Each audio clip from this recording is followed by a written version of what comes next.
वो आप शेयर करें। जी मैं दोबारा कर रहा हूँ।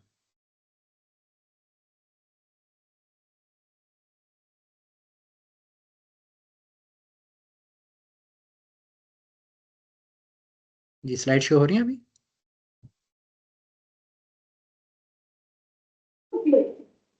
स्क्रीन शो यस हो गई।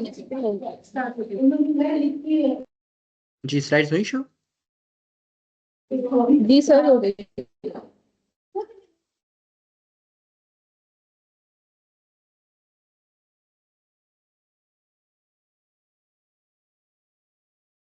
Okay, am I audible to everyone? Yes sir. Bismillahirrahmanirrahim.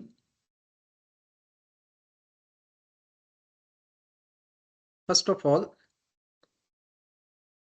Assalamu alaikum, my respected dear colleagues.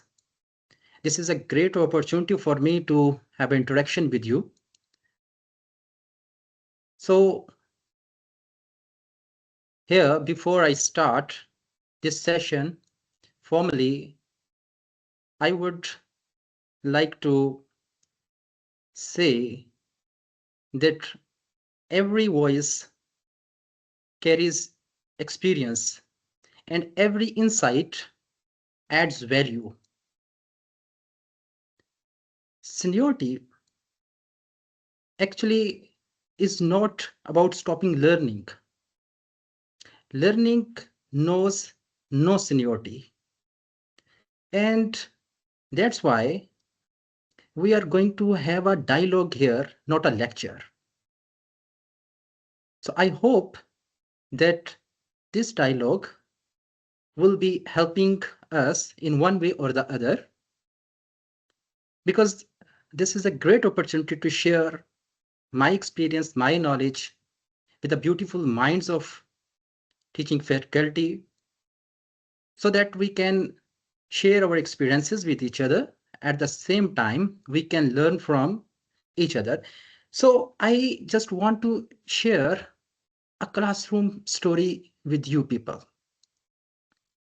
Just bearing in mind the topic, today's topic, and this topic is all about your personality. So we have to see why is it important. Before going into the detail, I would like to share that story that I see two lecturers who joined the college at the same time. They were having the same degrees and same qualification, the same workload. So what happened? After 5 years,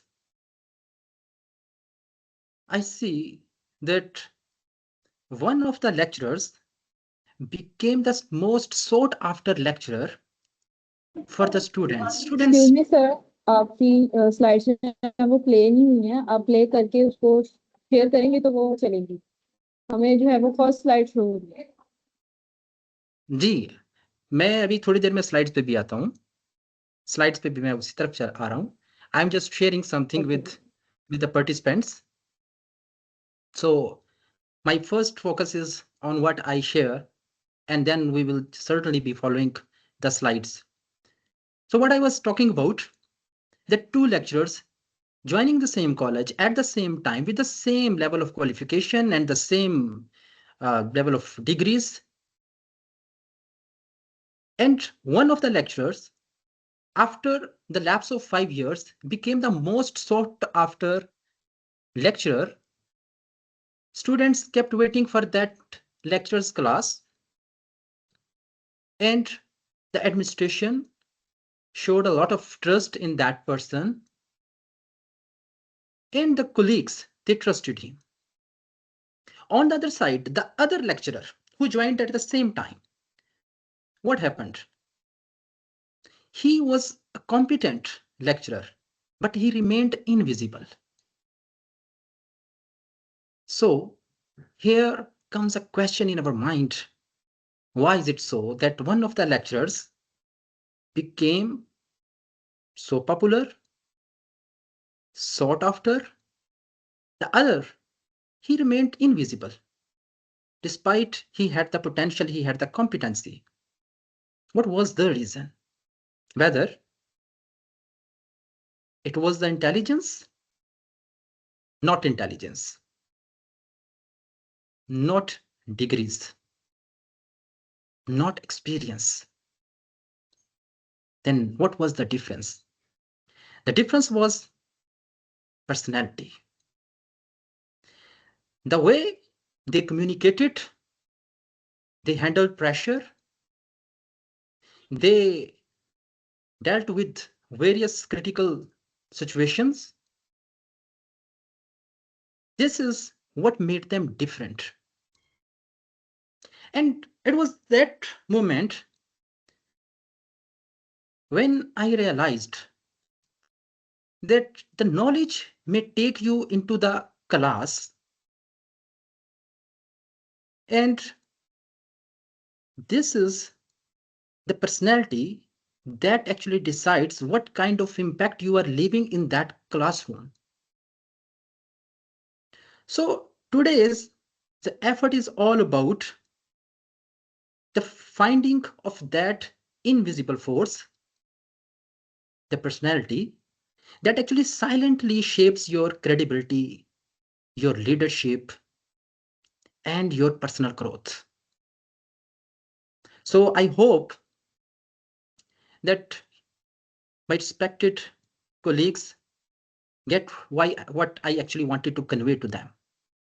So why personality is so important. ये कहानी सिर्फ मेरे साथ ही नहीं हुई, ये कहानी आप जहां भी पढ़ा रहे हैं, आपने भी देखा होगा कि ऐसे असातिज़ा हमने देखे हैं, उनकी कॉम्पिटेंसी पे कोई शक नहीं है। एक जैसे हैं, डिग्रीज़ भी सेम है, एक्सपीरियंस भी सेम है, लेकिन फ़र्क कहाँ पे पड़ता है कि एक टीचर जो है उसकी क्लास के इंतज़ार के लिए बच्चे जो हैं वो खड़े होते हैं और लोग उनके गिर्द खड़े हो रहे होते हैं, इकट्ठा हो रहे होते हैं, और दूसरा टीचर वो भी इंतहाई कॉम्पिटेंट है, लेकिन वो इनविजिबल रहता है। तो इसके पीछे जो एक हिडन फोर्स थी वो थी पर्सनैलिटी। तो लिहाज़ा आज हम देखेंगे कि ये एक्चुअली पर्सनैलिटी है क्या चीज़? अभी हम this is the sequence of today's presentation, और अभी हम देखेंगे कि वो पर्सनैलिटी क्या है जिसके भी हम बात कर रहे हैं कि इनविजिबल फोर्सेस की तरफ मैंने इशारा किया। जब मैं बात करता हूँ पर्सनैलिटी की, तो बुनियादी तौर पर मैं बात कर रहा होता हूँ आपकी फीलिंग्स की। मैं बात कर रहा होता हूँ आपके टैलेंट की, आपके बिहेवियर की। मैं बात कर रहा होता हूँ आपकी हैबिट्स की, कि पर्सनैलिटी किसी एक ख़ास चीज़ का नाम नहीं है कि आपने पहना क्या है, आप पहनते कैसे हैं, आपकी लुक्स कैसी हैं। क्योंकि एक जनरल परसेप्शन जो है वो यहाँ से बनती है कि पर्सनैलिटी से मुराद जो है उर्फ़े आम में हम कहते हैं कि कोई कैसा दिखता है। नहीं, ये जस्ट आपकी अपीयरेंस नहीं है, पर्सनैलिटी इससे आगे की बात है। हमें इसको डिग आउट करना पड़ेगा। आप के पास जितनी भी ट्रेड्स हैं, आपकी जितनी भी ख़ुसूसियात हैं, जो भी आपकी क्वालिटीज़ हैं, और जिस अंदाज़ में आप सोचते हैं, जिस अंदाज़ में आप महसूस करते हैं, और जो भी आपकी ज़िंदगी की लाइफ़स्टाइल जिसको हम कहते हैं, आपके पैटर्न्स हैं, जो भी सेट कर चुके हैं आप अपनी ज़िंदगी के अंदर, इन सारी चीज़ों को अगर हम इकट्ठा करें, मिलाएँ, जो आपको आप बनाती हैं, वो सारी ट्रेड्स मिलकर, वो सारी कैरेक्टरिस्टिक्स मिलकर, वो सारी फीलिंग्स मिलकर आपको आप बनाती हैं, यानी आपकी पर्सनैलिटी बनाती हैं।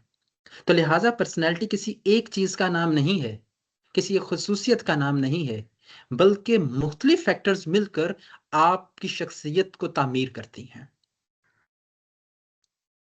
और यही वजह है कि हम में से हर की एक शख्स जो है वो दूसरे से मुख्तलिफ़ है। अगर इस दुनिया के अंदर 7 से 8 अरब लोग हैं, तो यकीन मानें आप जैसा दूसरा कोई नहीं है। आपकी शख्सियत किसी दूसरे जैसी नहीं है। आप इस दुनिया के अंदर यूनिक हैं, आपकी ट्रेड्स यूनिक हैं, आपका सोचने का अंदाज यूनिक है, आप कैसे दिखते हैं वो भी यूनिक है। तो इसलिए हम ये देखेंगे कि आखिर क्या वजह है कि क्यों ऐसा होता है कि एक फर्द 7 बिलियन 8 बिलियन लोगों के साथ रहने के बावजूद भी उन जैसा नहीं होता, वो यूनिक होता है। वो कौन सी चीजें हैं, वो कौन से फैक्टर्स हैं कि जो आपको यूनिक बनाते हैं, जो दुनिया से बिल्कुल अलग थलग बनाते हैं, आपको डिफरेंट बनाते हैं। वो कौन सी कैरेक्टरिस्टिक्स हैं, वो कौन सी ट्रेड्स हैं, वो कौन से बिहेवियर्स हैं, वो कौन सी पैटर्न्स ऑफ थिंकिंग हैं, आज हम ये एक्सप्लोर करेंगे। सबसे पहले तो हमने बात की पर्सनैलिटी की, और अगली बात है कि पर्सनैलिटी को डेवलप कैसे करते हैं। तो जब मैं बात करता हूं कि पर्सनैलिटी डेवलपमेंट, तो इट डजंट मीन कि मैं किसी एक खास पहलू की बात कर रहा हूं। इसका मतलब यह है कि अल्लाह ताला की ज़ात ने आपको मुख्तलिफ कैपेसिटीज के साथ पैदा किया है, मुख्तलिफ पोटेंशियल्स के साथ पैदा किया है। मुख्तलिफ कैपेसिटीज की जब हम बात कर रहा होता हूं, तो उससे क्या मुराद है? आपकी कॉग्निटिव कैपेसिटीज होती हैं, आप कैसे सोचते हैं, आप कैसे क्रिएट करते हैं। आपकी इमोशनल कैपेसिटीज होती हैं कि आप लोगों के साथ कैसे इंटरेक्ट करते हैं, कैसे दूसरे के जज्बात का एहतराम करते हैं और किस तरीके से अपने जज्बात पर कंट्रोल करते हैं। आपकी सोशल कैपेसिटीज भी हैं। हमें देखना होता है कि हम टीम बिल्डिंग कैसे करते हैं, हम लोगों के साथ इंटरेक्शन कैसे कर रहे होते हैं। तो लिहाजा पर्सनैलिटी जब डेवलपमेंट की हम बात करते हैं, तो किसी एक पहलू की बात नहीं कर रहे होते। इससे मुराद ये है कि आप में पाए जाने वाली जो कैपेसिटी है, उसकी डिफरेंट डायमेंशंस हैं। उन तमाम डायमेंशंस को, आपके अंदर छुपे हुए टैलेंट को, आपके अंदर मौजूद पोटेंशियल को, हम उस पोटेंशियल को बाहर लाते हैं। We actually turn that potential into performance. If we are not going to develop that potential, it remains there, but we cannot bring it to the society. We cannot bring it to the performance. Potential must be turned into performance. If you are unable to employ or exploit that potential, it means that the things, the blessings you have been blessed with, you are not utilizing those talents, those blessings, those assets. So आज के जो topic है हमारा, हम ये देखना चाहते हैं, हम ये एक्सप्लोर करना चाहते हैं कि आखिरकार हम जो जो पोटेंशियल हमारे पास है, जो एसेट्स हमें दिए गए हैं, उन एसेट्स को हम कैसे जो है उनको डेवलप कर सकते हैं, कैसे हम उनको पॉलिश कर सकते हैं।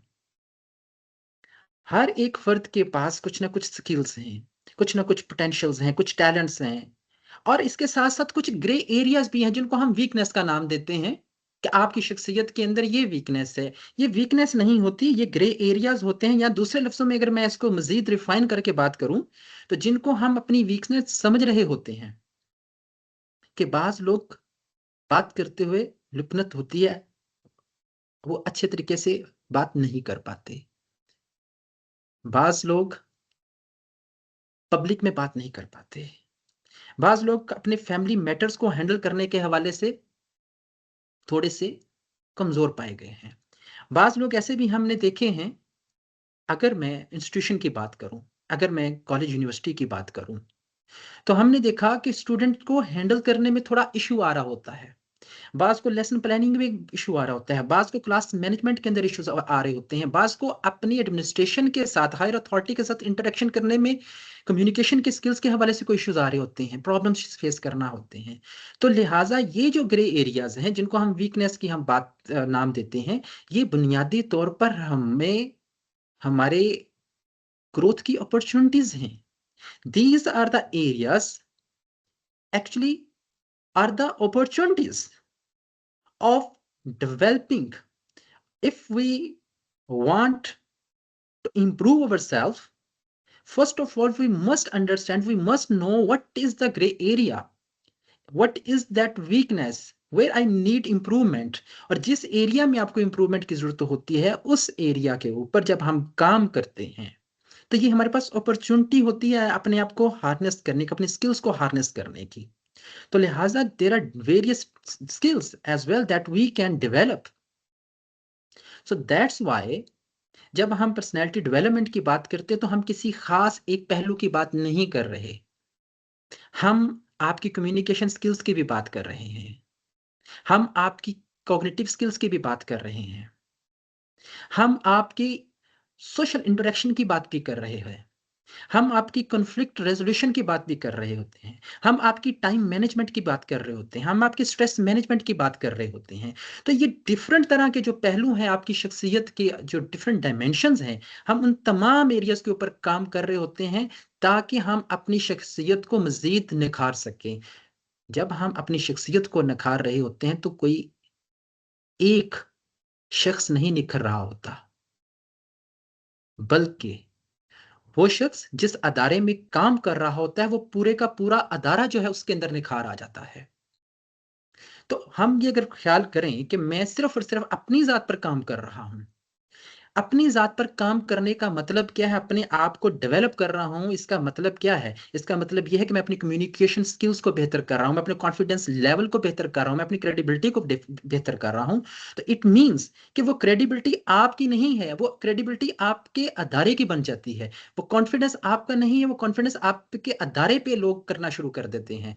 तो लिहाजा अगर हम देखें थोड़ा सा गौर से, अगर इस चीज़ के ऊपर ज़रा नज़र दौड़ाएं तो हमें अंदाजा होता है कि जो प्रोफेशनल डेवलपमेंट है वो बुनियादी तौर पर आपकी पर्सनल डेवलपमेंट ही है।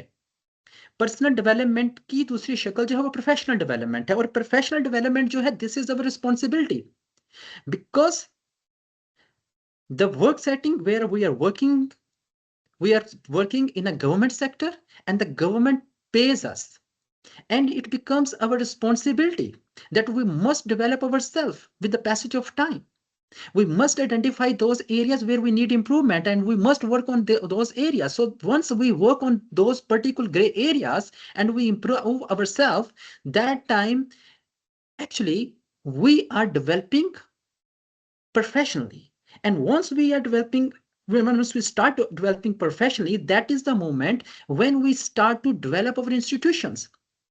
Our institutions become more prominent, and people start to repose confidence and trust in that institution. So here, the focus or the point to convey to you guys, to respectable participants, is about the importance of personality development and why we are here. We will be actually looking at those areas कि जहाँ पे हमें improvement की ज़रूरत है। हर एक फर्द को अपने अपने अंदाज में पता होगा कहाँ किसको किस चीज़ की ज़रूरत है। सो हम ग्रेजुअली इसको आगे बढ़ते हुए देखते हैं कि अभी जब मैंने बात की पर्सनैलिटी डेवलपमेंट की, तो नेक्स्ट हम देखते हैं कि पर्सनैलिटी डेवलपमेंट की सिग्निफिकेंस। तो सिग्निफिकेंस के हवाले से मैं ऑलरेडी जो है अर्ज कर चुका हूं कि what actually you get when you develop yourself. तो क्या चीजें हैं?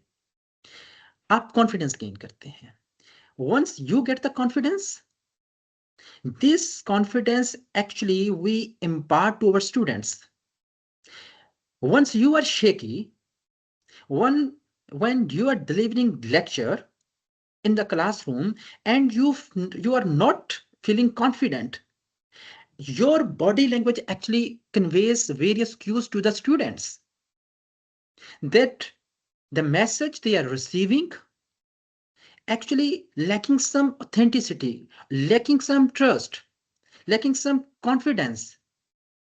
So to become confident is very important. और ये कॉन्फिडेंस कहाँ से आता है? ये कॉन्फिडेंस आपके नॉलेज से आता है, आपकी लर्निंग से आता है। तो लिहाजा अगर उस्ताद जो है वो कॉन्फिडेंट है तो ऑब्वियसली जो स्टूडेंट है वो भी कॉन्फिडेंट ही होगा। रीजन सिंपल है कि जब हम इत्मीनान से बात करते हैं, दिल से बात करते हैं, तो वो मैसेज जो है उसकी इफेक्टिविटी बढ़ जाती है, उसका इम्पैक्ट जो है वो बढ़ जाता है। यही वजह है कि हमने देखा वो जो 5 साल 2 लेक्चरर्स सेम कॉलेज के अंदर सेम डिग्रीज के साथ सेम एक्सपीरियंस के साथ सेम वर्कलोड के साथ काम कर रहे थे, उनमें से एक जो है वो ज्यादा प्रोमिनेंट कैसे बन गया, कैसे हो गया? वजह क्या थी पीछे? कि when that particular lecturer who became prominent, who became more popular, actually वजह क्या थी? कॉन्फिडेंस था. He learned, he explored himself कि कौन कौन से एरियाज है जहां मुझे काम करना है. जैसे जैसे आप काम करते गए, अपनी कम्युनिकेशन स्किल्स के ऊपर काम करते गए, कॉन्फ्लिक्ट रेजोल्यूशन के ऊपर काम करते गए, टीम बिल्डिंग के ऊपर काम करते गए, तो देखा कि कॉन्फिडेंस ऑटोमेटिकली फॉलो करता गया. जब कॉन्फिडेंस आता है तो उसका इंपैक्ट भी ज्यादा आना शुरू हो जाता है. This is quite natural. और यही जो कॉन्फिडेंस है एक्चुअली इन वन वे और the other we actually impart toward students. So that's why confidence is one of the outcome of personality development. The second thing is credibility. हमने देखा कि वो teachers कि जिनके एक्शंस में और उनके वर्ड्स में कंपैटिबिलिटी पाई जाती है, when the actions follow the words, उन लोगों की रिलायबिलिटी, क्रेडिबिलिटी स्टूडेंट्स की नजर में ज्यादा हो जाती है. मसलन हमने देखा कि वो असातिज़ा इकराम कि जो बच्चों को टाइम देते हैं कि जी क्लास का टाइम है 8 बजे और एग्जैक्ट 8 बजे जो टीचर्स जो है वो क्लास में पहुंच जाते हैं, students they start to realize that this teacher when say something he or she means it. They won't try to cheat you people. The reason, because teacher is the one who actually develop credibility. कैसे credibility आती है, कैसे reliability आती है? कि जब आप अपने कहे पर कायम रहते हैं. और ये हमने देखा कि ये पर्सनैलिटी डेवलपमेंट के अंदर एक अहम जो पहलू है वो क्रेडिबिलिटी का है. समटाइम्स हम अगर असाइनमेंट का टाइम जो है बच्चों को बाउंड कर देते हैं कि you have to complete your assignment by this time, और उस डेडलाइन के बाद जो है ये असाइनमेंट एक्सेप्ट नहीं होगी. अगर हम एक्सेप्ट करना शुरू कर देते हैं वो असाइनमेंट्स आफ्टर सर्टेन डेडलाइन, तो एक मर्तबा अगर ऐसा कर लिया इट्स ओके. सेकंड टाइम करेंगे तो स्टूडेंट के अंदर थोड़ा सा इत्मीनान आना शुरू हो जाएगा कि डेडलाइन के बाद भी चीजें जो है वो सेटल की जा सकती हैं. तो इसका इम्पैक्ट क्या होगा, साइड इफेक्ट इसका क्या होगा कि क्रेडिबिलिटी जो है वो टीचर की, लिहाजा क्रेडिबिलिटी जब एक उस्ताद की स्टैब्लिश हो जाती है तो यही क्रेडिबिलिटी जो है वो स्टूडेंट्स के अंदर इम्पार्ट हो जाती है. तो ये वो सारी चीजें हैं कि जो हम प्रोफेशनली अपने अंदर डेवलप कर रहे थे. And here this is very important to share that I am not talking about you people meaning we all are from the same fraternity, including myself. I'm the part of this fraternity. So whenever I'm just sharing this knowledge with you respective people, तो इससे मुराद क्या है कि इसमें हम सब लोग शामिल हैं. यानी ये वो रिसर्च बेस्ड चीजें हैं कि जो मैं आपके साथ शेयर कर रहा हूं कि जिससे क्रेडिबिलिटी जो है वो एस्टैब्लिश होती है. इसी तरह से थर्ड पॉइंट जो है वो हम देखते हैं इंटरेक्शन. कि जब आप इंटरएक्शन करते हैं किनके साथ, स्टूडेंट्स के साथ, हायरार्की के साथ, तो उसमें बहुत सारे ऐसे इश्यूज हैं जो रिजॉल्व हो जाते हैं. बहुत सारे ऐसे काम, बहुत सारी ऐसी कंफ्यूजन जो कि हमने देखा कि एडमिनिस्ट्रेशन में भी हमें बाज़ औक़ात ऐसे इश्यूज आ जाते हैं. समटाइम्स ऐसा होता है कि जो मैंने ज़ाती एक्सपीरियंस है, आप लोगों को तो यकीनी तौर पर you all people have vast experience, आपके भी डिफरेंट एक्सपीरियंसेस होंगे. एक बड़ा कॉमन सा हमारे यहाँ कॉलेजेस के अंदर जो है एक्सपीरियंस शेयर किया जाता है, और वो है टाइम टेबल के हवाले से. सम टाइम हमारे क्लास का टाइम जो है वो हमारे बताए बगैर जो है वो टाइम सेट कर दिया जाता है, और बाज़ असातिज़ा जो है इसके ऊपर प्रोटेस्ट करते भी नज़र आते हैं. बाज़ असातिज़ा ये फरमा रहे होते हैं कि हमें कम से कम कॉन्फिडेंस में लेना चाहिए था. समटाइम्स कुछ क्लैश आ रहा होता है टाइम टेबल के हवाले से. तो ये सारे मैटर जो हैं वो हमने देखा कि रिज़ॉल्व कैसे होते हैं जब आप इंटरएक्शन के साथ आगे बढ़ते हैं. अगर हम उस सिचुएशन को, उस मामले को अपने तक रखते हैं और उस बात को तीसरे, चौथे, पांचवें बंदे के साथ करना शुरू करते हैं, instead of the relevant person, we don't talk to that person, we don't interact with that person, our problem remains there, and sometimes it becomes very, very critical and out of control sometimes in certain situations. So what actually happens, we have actually a lack of communication, we don't have the interaction. So what actually happens when we start to develop ourselves, we start to learn how to interact. So once we start to interact with our colleagues, so many problems actually become very easy for us to resolve. In the same manner, we see leading and motivation. जब आप develop कर रहे होते हैं अपने आप को, अपनी स्किल्स को डेवलप करते हैं, कम्युनिकेशन स्किल्स को डेवलप करते हैं, अपनी इमोशनल इंटेलिजेंस को जो है वो डेवलप कर रहे होते हैं, तो इससे क्या होता है कि लोग आपको एक्सेप्ट करना शुरू कर देते हैं एज अ लीडर। और ये मैं उन लोगों की बात कर रहा हूँ, एडमिनिस्ट्रेशन की बात कर रहा हूँ, अपने कुलीग्स की बात कर रहा हूँ, कि जहाँ पे एक लीडरशिप की एक्सेप्टेंस होना शुरू होती है। हम देखते हैं कि हमारे कॉलेजेस के अंदर बाज ऐसे साज़ा कराम भी होते हैं कि जिनके गिर्द जो है वो लोग इकट्ठे हो रहे होते हैं, उनसे प्रॉब्लम्स अपने जाकर वो डिस्कस कर रहे होते हैं, उनसे सॉल्यूशन ले रहे होते हैं, उनसे कहीं पे कोई प्रॉब्लम आ रहा है तो उनसे जाकर हेल्प ले रहे होते हैं, तो हत्ता कि वो भी हम में से होते हैं। तो ऐसा क्यों होता है कि कुछ लोग जो हैं वो लीडरशिप का रोल अज्यूम कर लेते हैं और कुछ लोग जो हैं वो उसको फॉलो करना शुरू कर देते हैं? उसकी सिंपल वजह यही होती है कि हमने पहले भी ऑब्जर्व किया कि मेन जो रीज़न है, वो है आपकी लर्निंग, आपकी प्रोफ़ेशनल डेवलपमेंट, आपकी पर्सनैलिटी डेवलपमेंट। तो लिहाज़ा यही लीडरशिप जो रोल है, वही ये अप्लाई होता है हमारी क्लासरूम्स के अंदर, कि we actually performing as a teachers, as a leaders, and when students they look at us in terms of leadership, that we are leading them, they just get the motivation. So personality development actually is helping us to develop ourselves as a leader, and it also not gives us the motivation when the people start to listen to us, when they come to us, they share their problems with us. That time we also feel confident, we also feel proud of ourselves, and it gives us motivation. So इसलिए हमें personality development जो है, इसके ऊपर जो काम करना होता है, ये बहुत ही इंपॉर्टेंट हो जाता है हमारे लिए। और इसी तरह कम्युनिकेशन स्किल्स को जो हम वो रिफाइन करते हैं, वो बेहतर करते हैं। ये ऑलरेडी मैं इस वाले से बात कर चुका हूँ, और आप लोगों को पता है कि हमारा जो क्रक्स है पूरी टीचिंग के अंदर, वो है मेन चीज़ जो है वो कम्युनिकेशन स्किल्स है। और कम्युनिकेशन स्किल जो है वो सॉफ्ट स्किल्स के अंदर, लाइफ स्किल्स के अंदर टॉप के ऊपर पाया जाता है।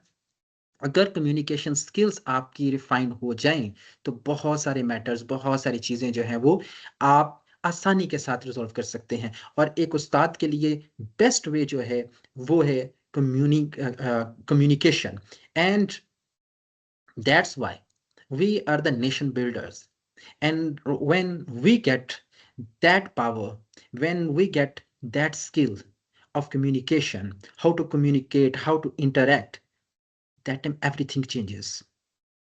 बहुत सारे डिफिकल्ट कॉम्प्लेक्स इश्यूज होते हैं, ऐसी सिचुएशंस होती हैं कि जहाँ पे हमें कोई सॉल्यूशन नज़र नहीं आ रहा होता, तो वहाँ पे क्या चीज़ काम आती है? वहाँ पे हमने देखा कि आपकी कम्युनिकेशन स्किल्स काम आती हैं। दुनिया के अंदर बड़ी से बड़ी जंगें भी जो हैं, वो सिर्फ़ और सिर्फ़ टेबल पे आकर ख़त्म होती हैं, और वहाँ पे फिर हमें कम्युनिकेशन स्किल्स का ही सहारा लेना पड़ता है। तो पर्सनैलिटी डेवलपमेंट की सिग्निफिकेंस जो है वो हमें इस फॉर्म में नज़र आ रही होती है कि हमारा कॉन्फिडेंस, हमारी क्रेडिबिलिटी, हमारी इंटरेक्शन, हमारी लीडरशिप की क्वालिटीज़, हमारी मोटिवेशन, हमारी कम्युनिकेशन स्किल्स, ये सारी की सारी जो है वो डेवलप हो रही होती हैं। अब हम देखते हैं, we are running short of time, so because there was some technical problem as well. Anyways, कि पर्सनैलिटी जो है ये एक्चुअली फॉर्म कैसे होती है? How do we become unique? तो ये कोई एक फैक्टर नहीं है हमारी पर्सनैलिटी को डेवलप करने के हवाले से। पर्सनैलिटी को डेवलप करने के हवाले से वेरियस फैक्टर्स हैं। उनमें से एक फैक्टर है बायोलॉजिकल फैक्टर्स हैं, फैमिली से रिलेटेड और सोशल फैक्टर्स हैं, कल्चरल फैक्टर्स हैं, सिचुएशनल फैक्टर्स हैं। ये आप स्लाइड देख रहे हैं, आपकी स्क्रीन के ऊपर हैं। तो यहाँ पे हम अगर देखें बायोलॉजिकल फैक्टर्स, बायोलॉजिकल फैक्टर्स में क्या है? बायोलॉजिकल फैक्टर्स बुनियादी तौर पर आपकी हेरिडिटी है, कि what actually we get from our forefathers, what we actually get from our parents. तो हमें जो आज साइंस है वो बताती है कि हमारा टेम्परामेंट, हमारी इंटेलिजेंस, हमारे कुछ इमोशनल हमारे जो पैटर्न्स हैं, ये कुछ चीज़ें हैं कि जो हम एक्चुअली इनहेरिट कर रहे होते हैं। हमारे जीन्स के अंदर ट्रैवल करते हैं। फैमिली से यानी जनरेशन टू जनरेशन ये चीज़ें कैरी कर रही होती हैं। और आपके अगर आँखों की रंगत की बात की जाए, आपकी अगर हाइट की बात की जाए, आपके अगर टेम्परामेंट की बात की जाए, तो समटाइम्स वो ऐसा नहीं है कि हमने माहौल से लर्न किया। बाज़-अवक़ात ऐसा भी होता है, ये सारी चीज़ें जो हैं वो हमें हमारे पेरेंट्स से मिल रही होती हैं। वो एक शेर यहाँ पे एक याद आ रहा है कि ना हक हम मजबूरों पर तोहमत है मुख्तारी की, चाहते हैं सो आप करें हैं, हमको अबस बदनाम किया। तो समटाइम्स ऐसा होता है कि हमारे इख्तियार में कुछ नहीं होता। कुछ चीज़ें हैं कि मेरे बालों की रंगत जो है उस पे मेरा इख्तियार नहीं है। मेरी आँखों की रंगत पे मेरा इख्तियार नहीं है। मेरे सारी जो फीचर्स हैं उस पर मेरा इख्तियार नहीं है। तो मुझे कोई ब्लेम नहीं कर सकता। तो ये कोई नाहक ही है होगा अगर कोई हमें ब्लेम करता है, कोई तोहमत लगाता है, कोई इल्ज़ाम देता है। तो ये चीज़ हमें समझना चाहिए कि sometimes intelligence it also actually is inherited. और कुछ आपने देखा होगा ऐसे साइकोलॉजिकल प्रॉब्लम्स हैं, इश्यूज़ हैं कि जो बायोलॉजिकली कोई फिज़िकल प्रॉब्लम्स हैं, वो भी इनहेरिटेंस में हमें मिल रहे होते हैं।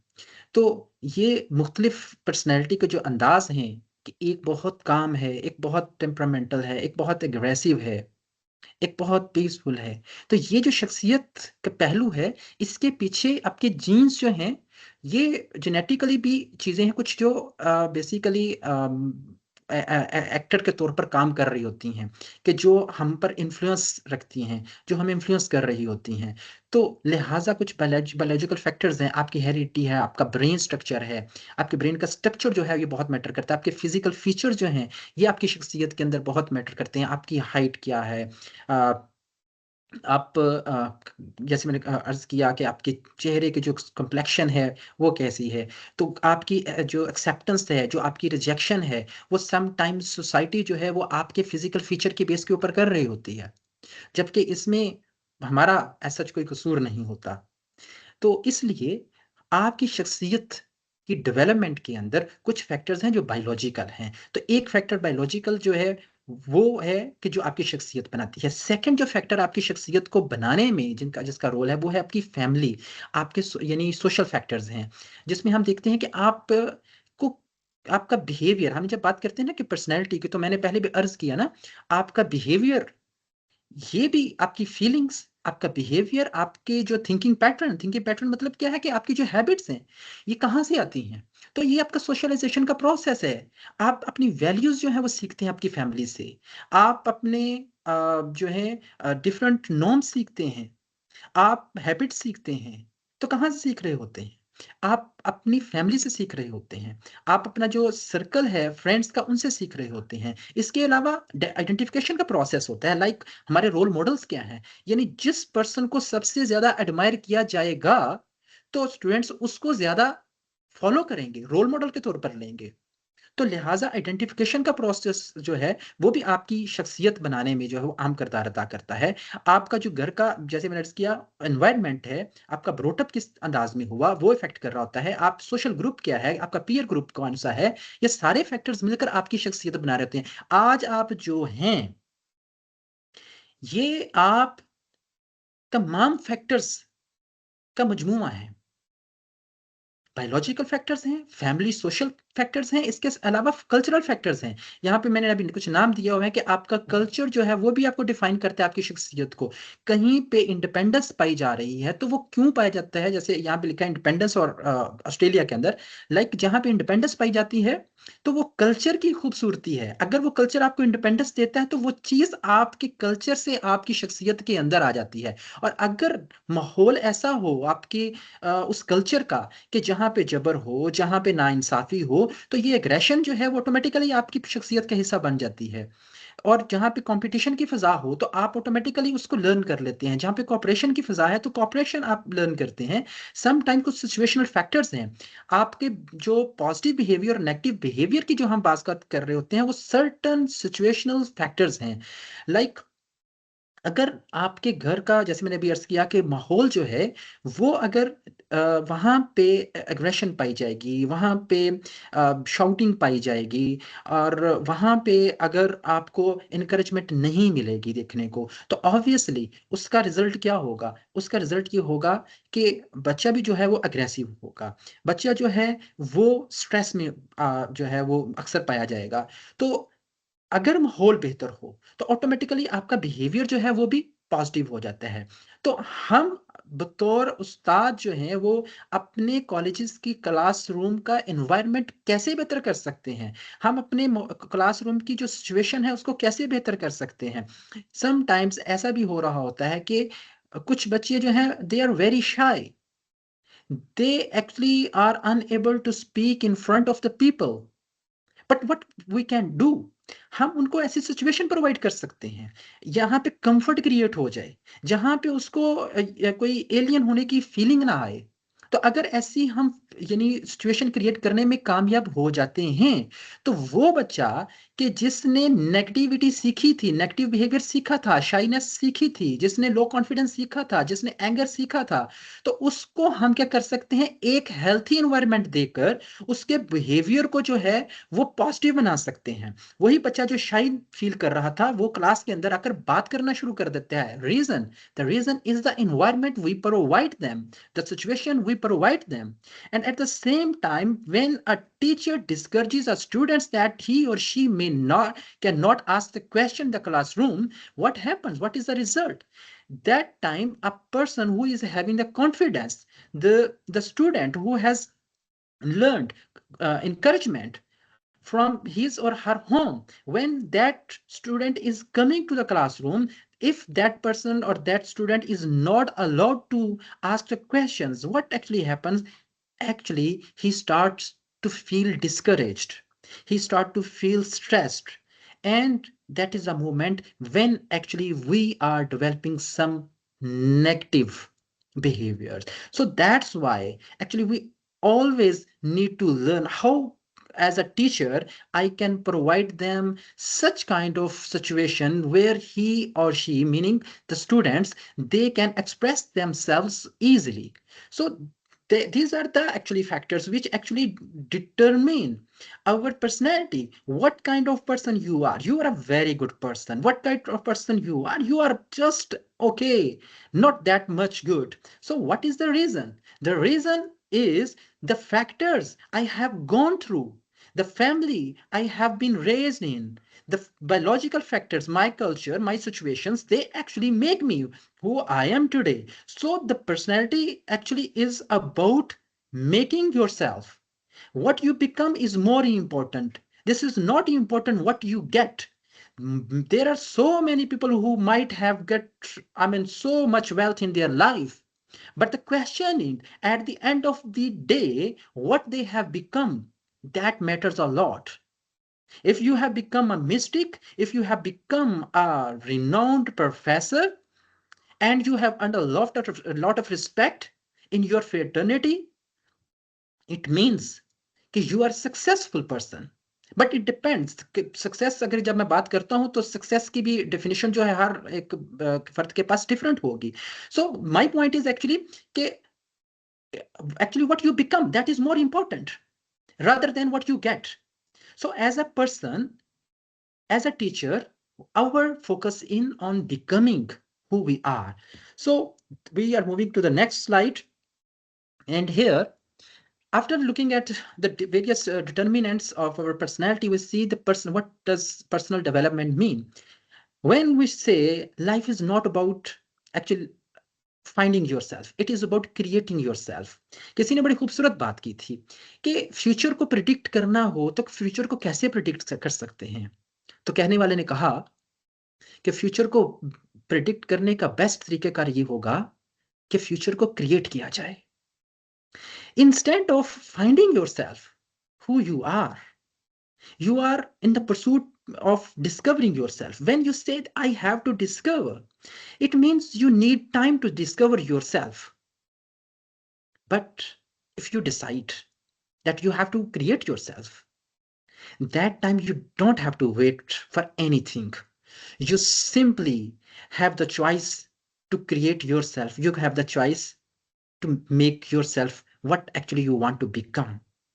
Even at this moment, when I'm sharing my experience with you people, you can think of yourself as the creator of your own personality. किसी एक शख्स ने कहा मुजस्समा साज से कि आप कितने खूबसूरत मुजस्समे बनाते हैं। तो मुजस्समा साज ने कहा कि मैं मुजस्समे खूबसूरत नहीं बनाता, मैं तो सिर्फ एक पत्थर देखता हूँ, जो चीज़ें अज़ाफ़ी होती हैं मैं उनको हटा देता हूँ, मुजस्समा खुद ही नीचे से जो है नमूदार हो जाता है। तो इसी तरह से वो सारी अज़ाफ़ी चीज़ें जिसकी हमें ज़रूरत नहीं है, अगर हम उनको तराशना शुरू कर दें, अगर हम उनको बनाना शुरू कर दें, वो सारी छाँट कर लें, तो एक इंतहाई खूबसूरत इंसान जो है वो नमूदार होता है। वो इंसान कौन है? वो इंसान आप हैं, जो ऑलरेडी बहुत खूबसूरत है। लेकिन उसकी खूबसूरती में हर रोज़ इज़ाफ़ा होना चाहिए। वो कैसे हो सकता है? वो हमेशा हर रोज़ अपनी क्रिएशन के ऊपर काम करता रहे। क्यों? क्योंकि इस क्रिएटिविटी की इजाज़त हमें दी गई है, इसका इख्तियार हमें दिया गया है। तो हमें अपने फ्यूचर को क्रिएट करने के लिए किसी की ज़रूरत नहीं है, वो इसी लम्हे आप क्रिएट कर सकते हैं। कैसे कर सकते हैं? कुछ ऐसे एस्पेक्ट्स हैं आपकी पर्सनैलिटी के, अगर उन पे काम कर लिया जाए, उनको मज़ीद रिफ़ाइन कर लिया जाए, तो आई होप आप ऑलरेडी उनसे वाक़िफ़ होंगे। ये कोई ऐसी बात नहीं करने जा रहा कि जो नहीं हो, लेकिन ये ज़रूर कहूँगा कि इन एस्पेक्ट्स पे अगर हम गौर करेंगे, तो शख्सियत के नए-नए पहलू जो हैं, वो मज़ीद बेहतर से बेहतरतर होते जाएँगे।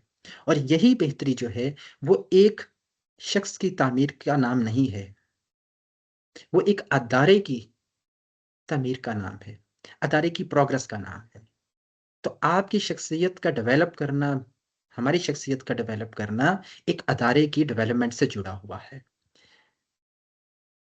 वो aspects, there are so many aspects of a person, of a personality to develop. But here, I have brought a few of them in front of you so that we can talk about it. One of the most important factor is build hope and optimism. जिंदगी का आगाज कहीं से भी हो सकता है। अच्छा काम करने के लिए कहते हैं कि हमें दिन वक्त नहीं देखना चाहिए। अच्छा काम कहीं से भी शुरू किया जा सकता है, किसी लम्हे भी शुरू किया जा सकता है। इस लम्हे में भी शुरू किया जा सकता है, जिस लम्हे में हम एक-दूसरे के साथ चीज़ें शेयर कर रहे हैं। क्योंकि आप इस पिक्चर में देख रहे हैं कि you will get through this, कि उम्मीद अगर हो, तो रास्ते खुद ब खुद बन जाते हैं। धरती का सीना चीरकर बीज से एक कॉम्पल जो है वो खुद ब खुद नमूदार हो जाती है। तो लिहाज़ा hope and optimism is something that is called skill. Hope को और ऑप्टिमिज़्म को किसी विश का नाम नहीं देना। होप क्या है? ऑप्टिमिज़्म क्या है? होप ये है कि जब बहुत सारी डिफ़िकल्टीज़ हों, उन डिफ़िकल्टीज़ के बावजूद हम अगर पॉज़िटिव आउटकम का एक्सपेक्ट कर रहे हैं, तो आपकी होप है। और ऑप्टिमिज़्म क्या है? ये एक बिलीफ है अपनी एबिलिटीज़ के ऊपर कि हालात चाहे जैसे मर्ज़ी हों, हम इन हालात से बाहर निकल आएँगे। और ये उम्मीद और ये ऑप्टिमिज़्म उस्ताद ने अपने बच्चों में ट्रांसफ़र करना होता है। आप लोगों ने कुछ खबरें सुनी होंगी जिसमें हमने देखा कि स्टूडेंट जो हैं they commit suicide. The question is, why is it so? बहुत सारी वजूहात हो सकती हैं, लेकिन ट्रिगरिंग फैक्टर जो है, कहा जाता है कि जब स्टूडेंट्स जो हैं वो डिस्करेज्ड फील कर रहे होते हैं, they are under great stress, when they are hopeless, when they see that there isn't any hope, there isn't light at the end of the tunnel, that is the moment when they think that this world is not for them and they decide to leave the world. और ये उस्ताद है कि जो उनको उम्मीद दिला सकता है, जो उनके अंदर ऑप्टिमिज्म कूट कूट कर भर सकता है।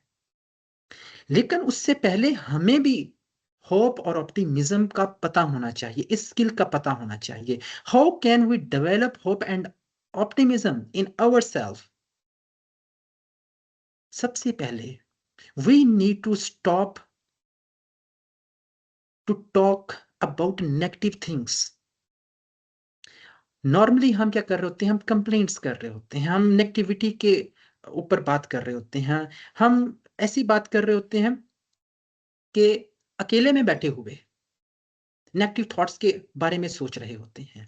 तो हमें सबसे पहले जो काम करना है वो नेगेटिव सेल्फ टॉक से जो है परहेज करना है, अवॉइड करना है। ऐसे लोगों की कंपनी में रहना है कि जहां पे उम्मीद हो, जहां पे ऑप्टिमिज्म हो, जहां पे किताब हो, जहां पे हुस्न हो, जहां पे जिंदगी हो, जहां पे आगे बढ़ने का जज्बा हो। तो जब हम इस तरह का माहौल अपने गिर्द पैदा करेंगे तो यकीनन वो होप और ऑप्टिमिज्म की तरफ पहला कदम होगा। और ये कदम बढ़ाएंगे तो ऑब्वियसली ये कदम बच्चों को,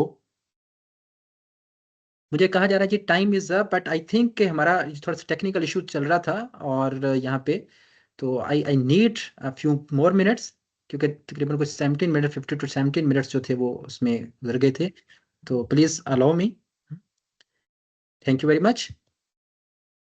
मैं क्विकली इसको वाइंड अप करने की कोशिश करता हूं। The second aspect is find balance.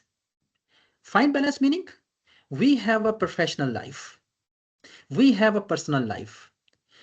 Issues कब बनते हैं? जब हम प्रोफेशनल और पर्सनल लाइफ के अंदर बैलेंस करने से कासर हो जाते हैं।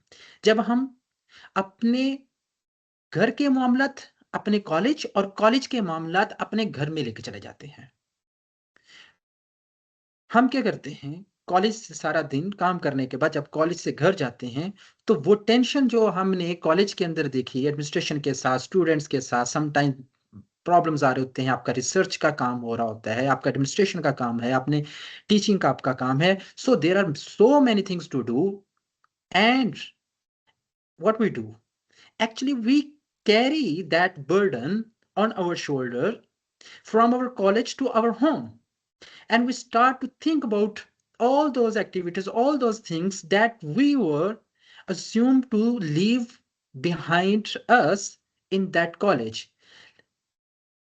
इसी तरह से जब हम कॉलेज जाते हैं तो समटाइम्स हम अपने फैमिलीज के सारे इश्यू जो हैं वो कैरी करके अपने कॉलेज लेकर जा रहे होते हैं। तो इसमें होता क्या है, इसमें रिजल्ट है एग्जॉस्शन, रिजल्ट है स्ट्रेस, रिजल्ट है डिप्रेशन, रिजल्ट है frustration. So what actually we need to find the balance that whatever is happening in the college, once I leave the college, leave all those stressors behind you and you simply have to leave the college with a fresh mind and you have to join your family. Simply do your time audit, simply draw points, draw deadlines, make some schedules, how you have to do your activities for the whole week.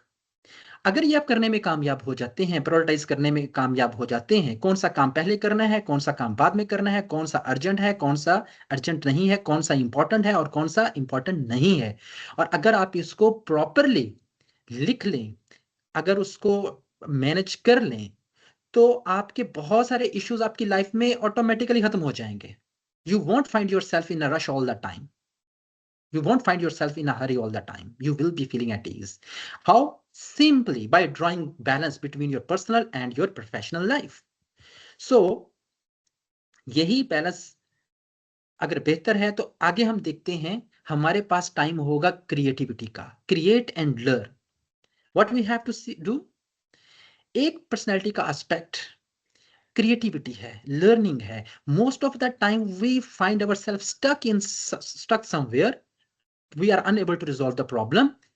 Why so? Because we actually don't know how to resolve that particular issue. If we are confronting some problems, some issues in the classroom, students, they are not easy to handle. Students, they feel monotony. Students, they are not happy in joining the classroom. They are most of the time remain absent from the class. What actually is going on over there? Actually, we sometimes find ourselves unable to bring students back to the classroom. The reason, because we don't have that aspect of our personality with us, like creativity. We don't know how to handle such kind of situation. We need to learn. We need to create the situation, create a situation where we can attract students come back to the class. We have to develop strategies. We have to come up with the ideas where we can create interest for the students. So this creativity, this learning will actually help the students. If they are not happy today, we have to make them happy the next day so that they can maintain their interest in the classroom. And then next is about give. Giving, volunteering and more. कहते हैं कि देने वाला हाथ लेने वाले हाथ से हमेशा बेहतर होता है। और जब आप किसी बच्चे को शाबाश देते हैं, जब आप सुबह-सुबह गेट से एंटर होते हुए गेट कीपर को शाबाश देते हैं, जब आप अपनी क्लास से फ्री होकर अपने कोलीग्स के साथ सिटिंग करते हैं और उन कोलीग्स के साथ स्पेशली जो अभी नए-नए ज्वाइन कर रहे हैं कॉलेज को, उनको गाइड कर रहे होते हैं। उनके साथ अपनी रिसर्चेज़ शेयर कर रहे होते हैं। उनके साथ अपने प्लान्स शेयर कर रहे होते हैं। उनके साथ आप अपने फ्यूचर के बारे में जो-जो स्ट्रैटेजीज़ हैं वो शेयर कर रहे होते हैं so that you may motivate them. You may guide them in one way और द अदर। तो बेसिकली क्या कर रहे होते हैं आप?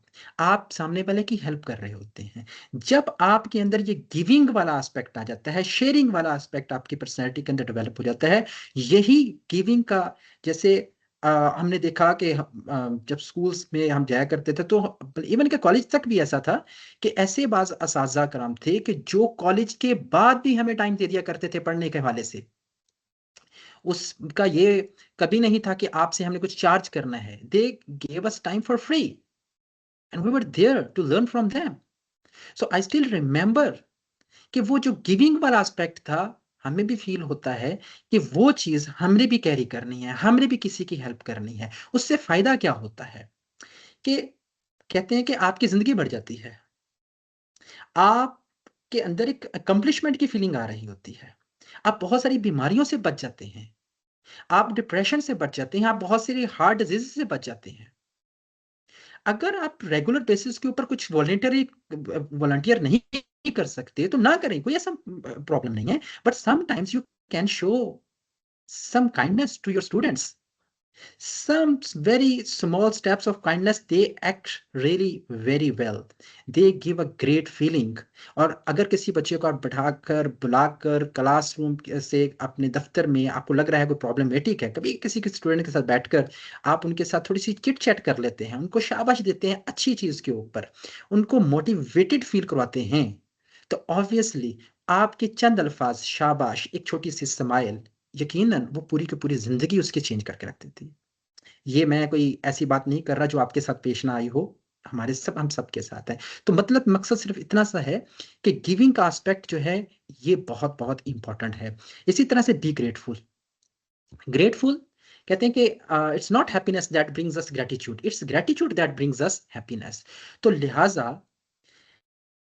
अगर आप हैप्पी रहना चाहते हैं, we need to be grateful. We have to be grateful in every way. हमें बहुत सारे इश्यूज़ आते हैं, बहुत सारी प्रॉब्लम्स आ रही होती हैं कि सबसे बड़ी तो ग्रेटफुल हमें इस चीज़ के ऊपर होना चाहिए कि जब स्टूडेंट्स हमें देखकर खड़े होते हैं क्लासरूम के अंदर, तो we must be grateful to them. हमें इस चीज़ पे भी ग्रेटफुल होना चाहिए कि जब कभी किसी उस्ताद का स्टूडेंट किसी अच्छे मकाम पर बैठा होता है और उस्ताद को देख कर वो अपने ऑफिस छोड़कर अपनी कुर्सी से खड़ा हो जाता है, तो वो मस्ट बी फीलिंग ग्रेटफुल। जब हम देखते हैं कि कोई बच्चा हमारी सपोर्ट के लिए उस्ताद की हेल्प करने के लिए आगे बढ़ता है, तो वो मस्ट बी ग्रेटफुल। तो ये ग्रेटफुल की जो फीलिंग है, जब हम खुद फील कर रहे होते हैं, जब हम पेरेंट्स को ग्रेटफुल की फीलिंग दे रहे होते हैं, ग्रेटफुल की फीलिंग खुद अपने पे तारी कर रहे होते हैं, फील कर रहे होते हैं, महसूस कर रहे होते हैं, यही फीलिंग आगे हम स्टूडेंट्स को भी इम्पार्ट कर रहे होते हैं। They start to learn how to say thanks to people, how to say thank to God. क्योंकि हम उन चीज़ों के ऊपर तो बहुत कंप्लेन करते हैं कि जो हमारे पास नहीं, जो हमारे पास हैं काउंट करना शुरू कर दें। सांस लेने के लिए ये हवा है, खाने के लिए खुराक है, अल्लाह ताला ने एक स्टेटस दिया है, मुकाम दिया है, इज़्ज़त दी है। हम कौम के ममार हैं। वालिदैन जो हैं बच्चों के, स्टूडेंट्स के, वो हम पर भरोसा करते हैं, वो अपने बच्चे हम तक भेजते हैं। तो we always need to be grateful, we must learn how to be great. Increase humour. Humour का मतलब ये नहीं है कि you have to crack jokes in the classroom. इसका मतलब ये है कि एक प्लेफुल माइंडसेट आप रखें। यानी एक ऐसा माइंडसेट कि जिसके अंदर जोक्स ना हो, जिसके अंदर ऐसा ना लगे कि we are just like performing like jokers. We are simply making the environment very pleasant, very comfortable, very relaxing, so that students they can actually share their ideas with us. So we must sometimes learn how to appreciate ourselves and how to make fun out of it, because humor is a learned skill. So we have to learn how to bring laughter in our life just by introducing very pleasant incidents, pleasant activities in the classroom. We are just rushing, I'm rushing through it. Be more resilient. Being resilient meaning burnout and resilience. What does it mean? Resilience का मतलब ये है कि जब आप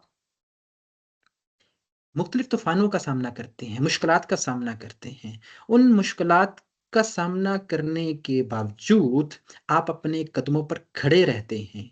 आप अपने आप को रिकवर करते हैं, उस सिचुएशन से बाहर निकल आते हैं। तो इसको हम कहते हैं रेज़िलियंस, जहाँ पे मज़ाहमत पाई जाती है, जहाँ पे आप like sometimes as a teacher हमने देखा कि हमने किसी पब्लिकेशन के लिए कोई जर्नल में कोई पेपर्स भेजे, रिसर्च पेपर्स भेजे, तो वो रिजेक्ट हो गए। तो हम क्या फ़ील करते हैं? फ्रस्ट्रेटेड फ़ील करते हैं।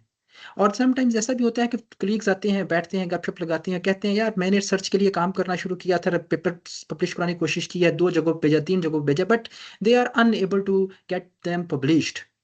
सो अभी मेरा मूड नहीं बनता कि मैं दोबारा भेजूँ।" लेकिन कुछ ऐसे भी हैं कि जो लगे रहते हैं, लगातार लगे रहते हैं, एक मर्तबा ट्राई कर, दूसरी मर्तबा। They don't think that the rejection is a failure. They simply actually look at that rejection as a feedback. What they do, they start to improve themselves. Simple. And this is how actually the resilience works. We need to produce this skill in our students. And what is burnout? Burnout basically is the stress that is produced after exhaustion. एक stage ऐसी भी आती है जहां पे आपको लग रहा होता है कि यार दिल नहीं करता क्लास पढ़ाने का, दिल नहीं करता कॉलेज जाने का। Why is it so? Because you feel so exhausted emotionally, psychologically, because there isn't anyone to support, to give you support. So what happens? ऐसी सिचुएशन आ जाती है कि जहां पे आप बर्नआउट का शिकार हो जाते हैं। क्यों होते हैं शिकार? वो फैक्टर्स हैं कुछ। परफेक्शनिज्म। जब आप परफेक्शनिज्म का शिकार होते हैं, यानी एक लेक्चर तैयार करना है तो आप उसको 100 मर्तबा रिपीट कर रहे हैं कि कहीं कोई गलती ना रह जाए, कुछ ऐसा ना हो जाए। तो वो परफेक्शनिज्म जो है वो आपको एक्सीलेंस की तरफ नहीं लेकर जाती, वो आपको एग्जॉस्शन की तरफ लेकर जाती है, बर्नआउट की तरफ लेकर चली जाती है। सो इसी तरह से अदर फैक्टर्स हैं, बैड हैबिट्स हैं, लैक ऑफ कंट्रोल है, डिफिकल्टी है, कॉम्प्लिकेटेड सिचुएशंस के कुछ बन जाती हैं, पॉलिटिक्स आपकी इन्वॉल्व हो जाती है, कुछ चीज़ें जो ज़िंदगी में आप खो चुके हैं उनके ऊपर आपको रिग्रेट होता है, और बाज़ का तो आपका रिलेशनशिप जो है आपके कोलीग्स के साथ वो पुअर होता है। लिहाजा ये सारे फैक्टर्स मिलकर जो है वो बर्न आउट का शिकार बना देते हैं आपको। एक्चुअली टाइम अब बहुत कम है, तो इस वजह से थोड़ा सा make a small change, one small change is everything that you can do. आज आप डिसाइड कर लें कि आपने एक छोटा सा चेंज लेकर आना है, छोटी सी एक्टिविटी अपने अपनी लाइफ के अंदर लेकर आनी है। वो क्या एक्टिविटी है, वो सिंपल सा क्या चेंज है जो आपने लेकर आना है कि आपने एक नई टीचिंग की स्ट्रेटजी जो है वो इंट्रोड्यूस करानी है हर वीक में, हर माह में। एक छोटा सा एक्ट ऑफ काइंडनेस करना है। कहते हैं कि स्मॉल हैबिट जो है वो हमेशा आपके बड़े फ्यूचर का पेशखामा होती हैं। तो एक अच्छी हैबिट, छोटी सी स्मॉल हैबिट, छोटा सा चेंज, एक जुमला डेली। एक टीचर थे जिन्होंने हमेशा एक डिसाइड कर लिया कि मैंने डेली आकर क्लास के अंदर एक नई बात करनी है, ऐसी बात करनी है जो पहले ना की हो। तो वो क्लास में डेली आकर एक छोटा सा जुमला, छोटा सा कॉल, छोटी सी बात जो है वो नई बात होती थी जो कहना शुरू की, और उसका रिजल्ट ये हुआ कि students they were feeling so excited, so happy, और उनका उस्ताद के बारे में जो फीडबैक था वो एक्सीलेंट था। अभी हमारे पास टाइम थोड़ा सा कम है and I am rushing through all these slides. Different steps हैं पर्सनैलिटी को डेवलप करने के हवाले से। आपने नेगेटिविटी से दूर रहना है, बॉडी लैंग्वेज को आपने पॉजिटिव रखना है, ड्रेस एटिकेट्स का पता होना चाहिए, प्लान जो है अप्रोप्रिएटली करें, बेटर पब्लिक स्पीकिंग स्किल्स हैं, गोल्स को सेट करें, स्मार्ट गोल्स होने चाहिए, और कम्युनिकेशन स्किल्स डेवलप करनी चाहिए, लीडरशिप की क्वालिटीज जो है वो आपके अंदर होनी चाहिए। इसी तरह से देर आर अदर फैक्टर्स। खैर अभी हमारे पास टाइम नहीं है, तो I just want you people, please if you want to ask some question, please you may ask the question. आखिरी स्लाइड इससे पहले मैं चाह रहा था शो हो जाए। कहते हैं कि every successful person has a painful story, every painful story has a successful ending, accept the pain and get ready for success। आपको पेन जो है उसको एक्सेप्ट करना पड़ेगा if you want to become successful in your life। please if any one of you want to ask question, please just give us last 5 minutes so that I can take those questions। जी please.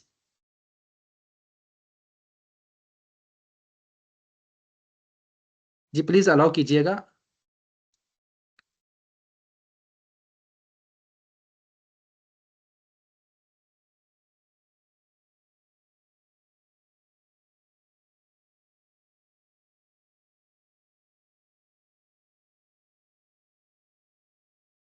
Ji question है stress जी कैसे sir, करें। मोहम्मद रमजान खान का enable कर दिया गया है। जी अभी अभी एक पूछ रहे हैं मेरे कोलीग जो हैं वो स्ट्रेस मैनेजमेंट कैसे करें। जी स्ट्रेस मैनेजमेंट कर सकते हैं, उसमें कॉग्निटिव स्किल्स होती हैं, लाइक आप डीप ब्रीदिंग कर सकते हैं, इसमें आप बॉक्स ब्रीदिंग कर सकते हैं। इसके अलावा स्ट्रेस मैनेजमेंट करने के लिए आपके पास डिफरेंट फैमिली सपोर्ट सिस्टम होना चाहिए, जिसमें आप फैमिली के साथ अपने इश्यूज, रिलायबल पर्सन के साथ जिसको आप समझते हैं कि वो आपकी हेल्प कर सकता है या कर सकती हैं, आप उनके साथ शेयर कर सकते हैं अपने इश्यूज।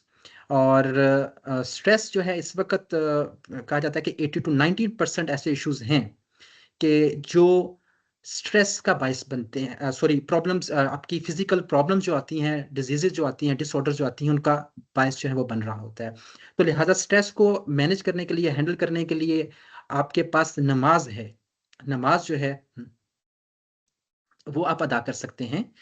तो नॉर्मली मैं ये अक्सर जो है वो स्ट्रेस के हवाले से जो है वो बॉक्स ब्रीदिंग का कहता हूँ कि बॉक्स ब्रीदिंग जो है सिंपल, उसमें क्या करते हैं हम 4 सेकंड के लिए हम ब्रीथ इन करते हैं, उसके बाद हम 4 सेकंड के लिए ही उस ब्रेथ को होल्ड करते हैं, और उसके बाद 4 सेकंड के लिए उस ब्रेथ को हम एक्सहेल करते हैं थ्रू माउथ।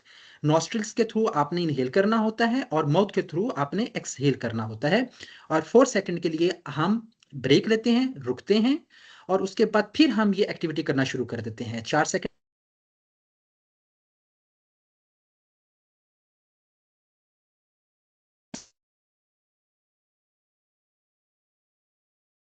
शुरू में थोड़ी डिफिकल्टी होगी, बाद में ठीक होना शुरू हो जाएगा। ये आपके लिए है एक डिक्लोरॉन का काम करेगा, फौरी आपको रिलीफ देगा, but you need practice for that.